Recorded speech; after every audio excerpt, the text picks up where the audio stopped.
Alright everybody, welcome to another video. So today I'm just out for a ride on the Hawk 250, and I'm going to talk a little bit about why I switched actually back from my Nibbi PE30 carburetor to the Mikuni VM26 clone carburetor. If you've followed any of my videos in the past, you know I've got the Loncin RE250 engine in my Hawk with the 6-speed transmission, and this is it's basically a clone of the Honda CRF230F engine. Pretty much every detail is identical, just a few little minor like case differences, but most of the parts completely swap out. And I felt that originally that the VM26 carburetor that we use on our Hawks when they're stock wasn't able to provide enough airflow mainly. And you know, when I first installed the Nibbi, it did feel a little bit better in some, you know, RPM ranges, and I rode with it all last year like that. But I've been having a lot of problems with just off idle fueling. I had the jetting dialed in pretty good as far as, you know, how it ran, but there's just a lot of little stuff. You know, like I said, off idle had a pretty bad surge, and just thought maybe I'd go ahead and put the VM26 back in.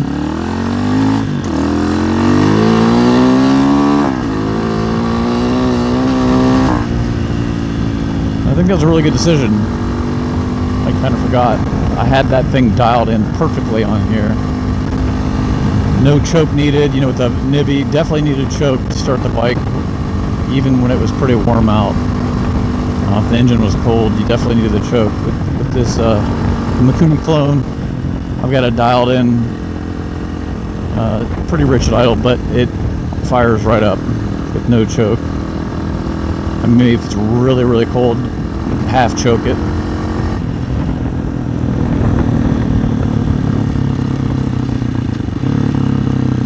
But I'm just taking it out for a little test ride. I just put the Mikuni back on yesterday. And yeah,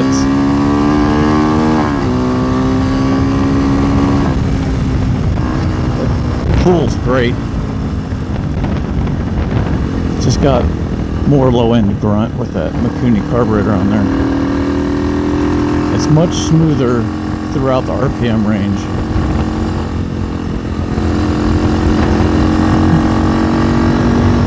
So it's about 55 degrees right now. It's sunny. It's a nice Easter day.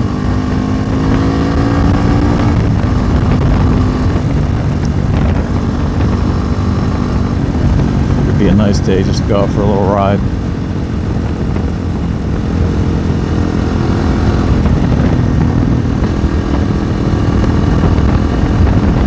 Or like around just right near my house, I have a ton of secondary roads that are either gravel or like chip and seal, like what I'm riding on now.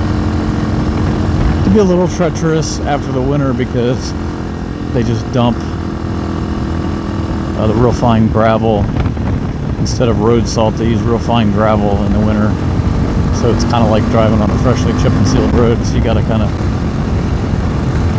watch you don't slip on that.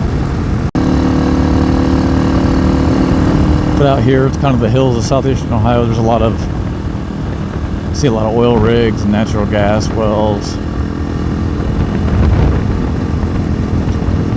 A lot of nice just wooded land. It's kind of a weird area. You'll find a $300,000 house, and then next door someone living in a shed, and then on the other side another $300,000 house.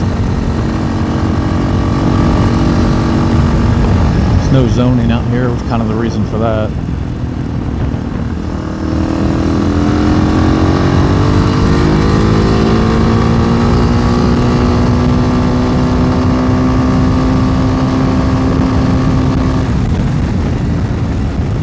So I was coming up a grade there, pulling up 160.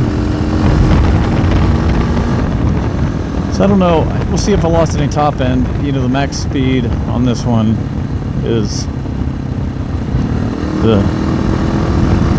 around 70 miles per hour. Yeah, if you get the wind behind you, or you're on a nice flat level with the wind behind you, you can probably get up to, you know, I've had it up around 75, 76 miles an hour. With the gearing I have and the power on this engine where it's at, that's just about as fast as I'm going to be able to go. I could gear it up a little bit and maybe get a couple more miles an hour. I thought about it, but it's got really good power down low for off-road right now, so I don't really want to give that up. And I don't really go on the highway too much. I put a deposit down on a Honda CB500X. And they're, for some reason, just like everything right now, they're really hard to get. Honda isn't making too many of them, and everyone's buying them up as soon as they come out. I went on a wild goose chase all over Ohio looking for one a couple weeks ago, and I discovered there were no 2021s in stock anywhere, even though it said there were. I found a place that guaranteed me they had two of them coming in, and I was able to reserve the second one. It should be here. They said mid to late April, the latest. So I haven't decided if I'm going to sell the Hawk or keep it. I'm tossing it around. I really like it. The CB500X is light enough that it could probably just completely replace the Hawk, even for the amount of off-road that I do, which isn't much. It's mainly gravel and dirt roads. I don't really do any kind of like real trail riding, or definitely don't do mud. The Shinko 700 tires I have are really good for gravel though.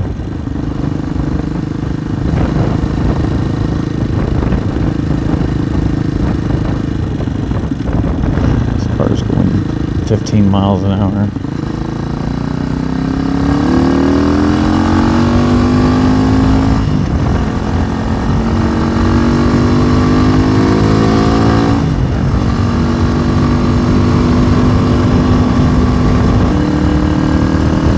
I'm also shooting this video on my new camera. It's a Garmin Verb Ultra 30. They actually discontinued manufacturing this camera, so it was kind of hard to get. But it's 100 times better than a GoPro, in my opinion, for any kind of,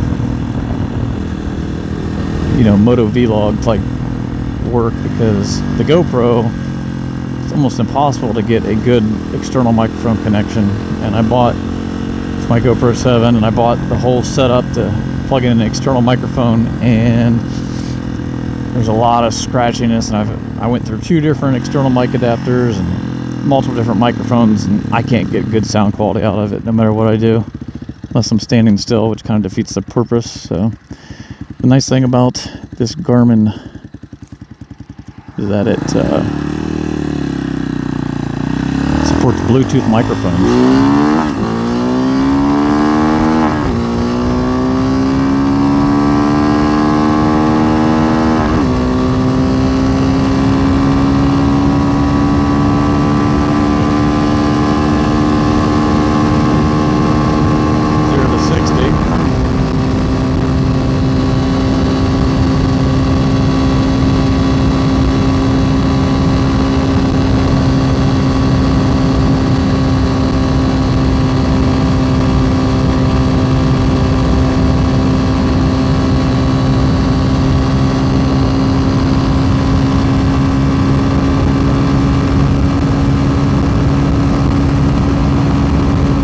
Where the Nibbi did its work. I'd probably be going 70 right now on the Nibbi, and I'm only hitting 64 in 5th gear. So basically start to run out of air at super high RPM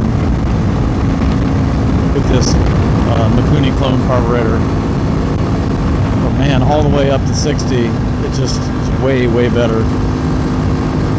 So I guess you kind of got to decide what you're going to do with the bike and go from there. I mean, someone who's better with carburetors might be able to get that Nibbi dialed in a little bit better. But I've played with it a bunch just to get it where it's got the best combination of everything. I think I'd rather just have this bike for, you know, up to 55-mile-an-hour roads and enjoy it for what it is.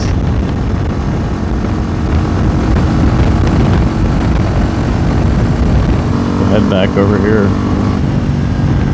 into the Perry State Forest. See what's going on. I'm sure there's a bunch of people out on ATVs today.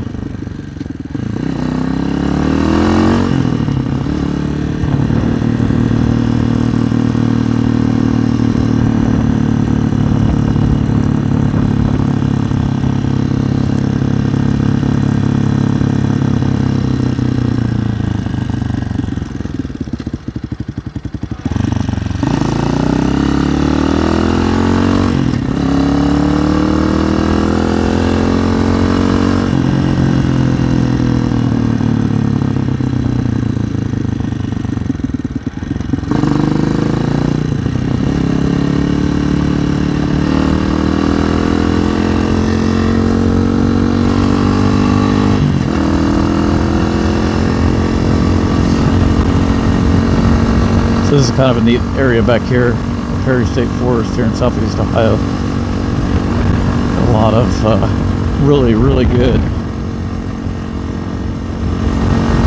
ATV and side-by-side trails and dirt bike trails. Some of them you can hit with a, you know, like a hawk like this, kind of set up as like a dual spurt. Kind of a neat area where you can ride down the water. There's a shallow stream that you can ride through and then ride up the waterfalls. It's more for ATVs though.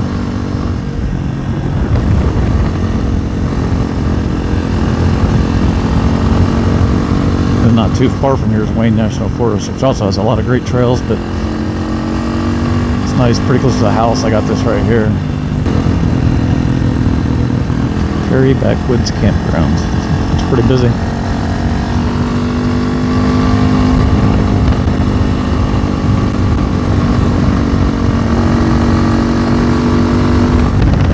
Now we are entering Perry State Forest.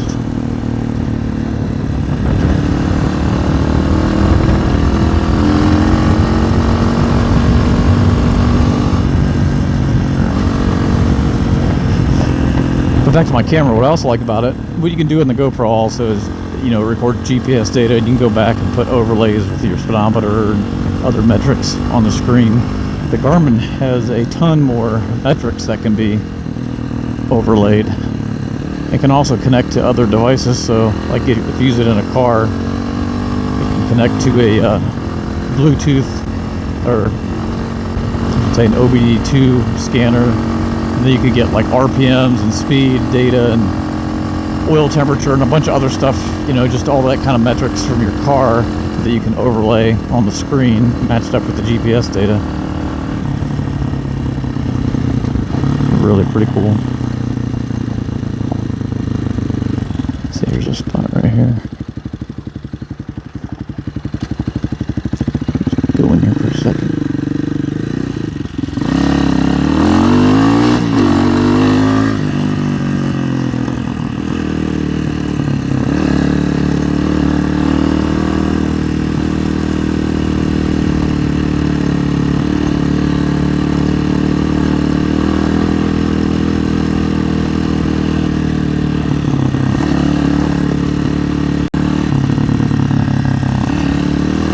See, it's pretty neat back here.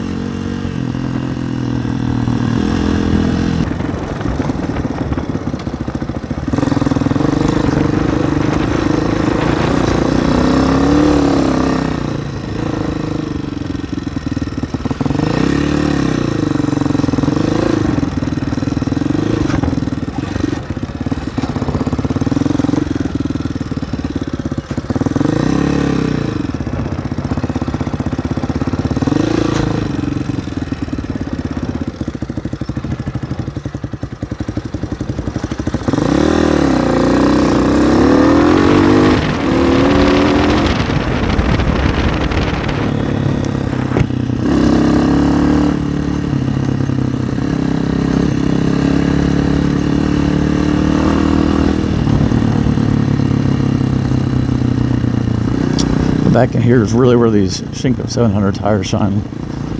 Kind of like on dirt and gravel like this. Whereas the Nibbi's, like you come stock on these Hawks, are horrible on pavement. These things do great. Even on wet pavement, they're pretty good.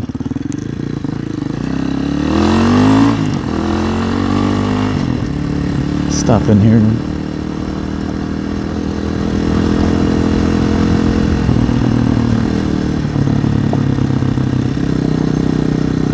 It's kind of like the parking area where everybody unloads.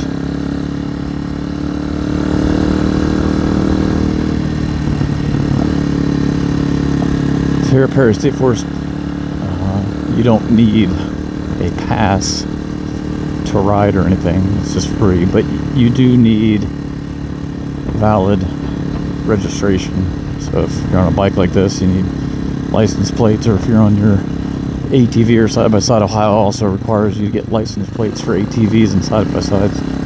You do have to have that. They do have rangers that come out here and check that stuff.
Just an incredibly fun ride.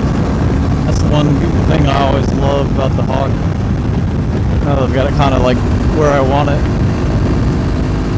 You know, if you get a really fast sport bike, you can really quickly outride your ability. And really, public roads aren't a great place for that. But on a bike like this, you can really wind it out as hard as you can, have a lot of fun, and not break any laws all at the same time. So that's kind of the cool thing about these little bikes.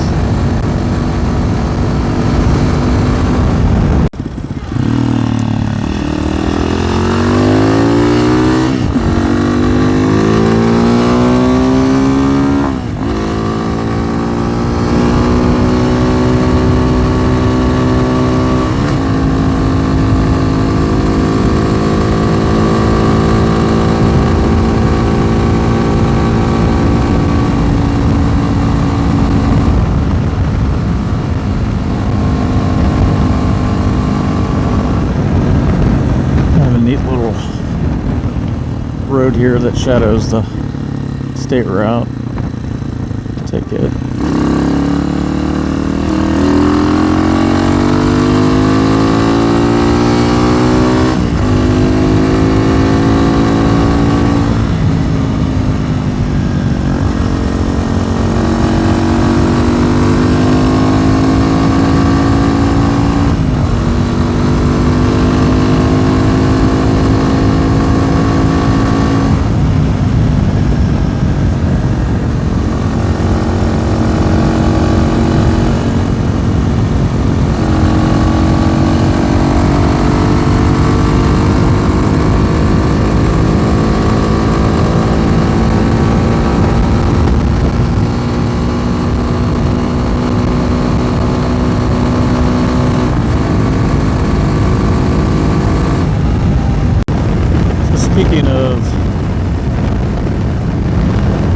my Hawk here. Let's see, I've got 1,370 miles on the odometer. And I did change out this cluster right when I got the bike. I didn't even go 1 mile with the new one, or with the stock one, so it is accurate mileage. Just changed the oil again this year, so I've had the bike 2 seasons now, 2 years. Obviously, you know, I've replaced pretty much everything that could go bad on one of these motorcycles, except, you know, I haven't had to change the brakes or anything yet. Did notice the front pads are getting significantly worn already, though, with only 1,300 miles on it. The rear ones are in good shape.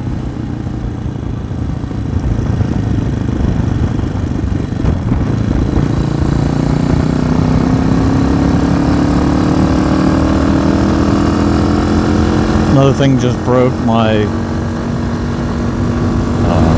high beam headlight switch just went out, so I just basically hardwired it so it's the low beams with the headlight switch. I don't really feel like spending the money to replace this whole assembly over here with the turn signal and all that right now. And I don't really ride at night, and if I do, the low beam LED is plenty for now. Man, everything that could break will break. The plastics, I've also noticed, you know, even though I painted them, they're incredibly crappy. They kind of get warped. They've gotten warped out of shape. The rear plastics don't really want to stay exactly where they're supposed to go. They're just thin.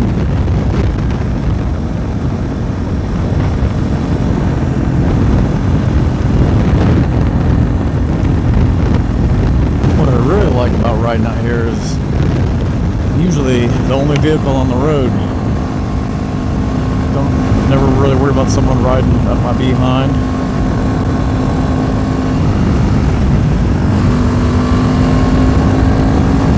Bugs are definitely starting to come out, though.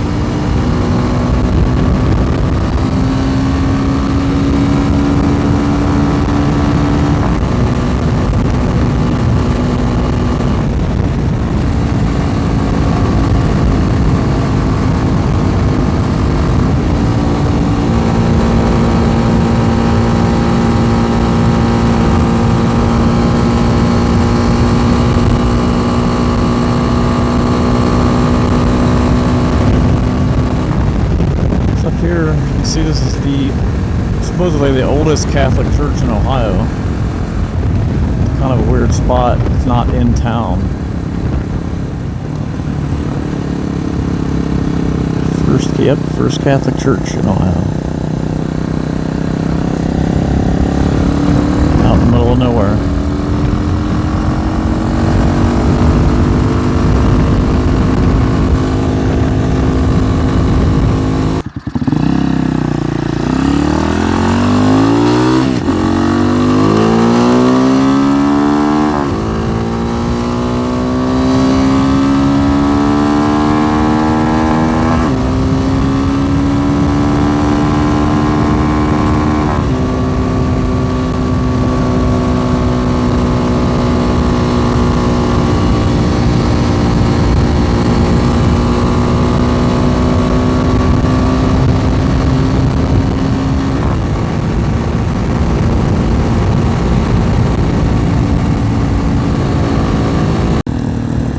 Alright, well, thanks for coming along on my little ride. Just wanted to talk a little bit about why I switched back from the Nibbi carburetor that everyone seems to want to the good old Mikuni clone. So it's a real nice day. Finish up my ride here. If you have any questions or comments, be sure to leave them below. Be sure to like the video and subscribe for more. And you know, as always, all my modifications are listed in the description with links to the parts that I use, so if you're interested in any of that, it'll be down below. Alright, until next time, we'll see you later.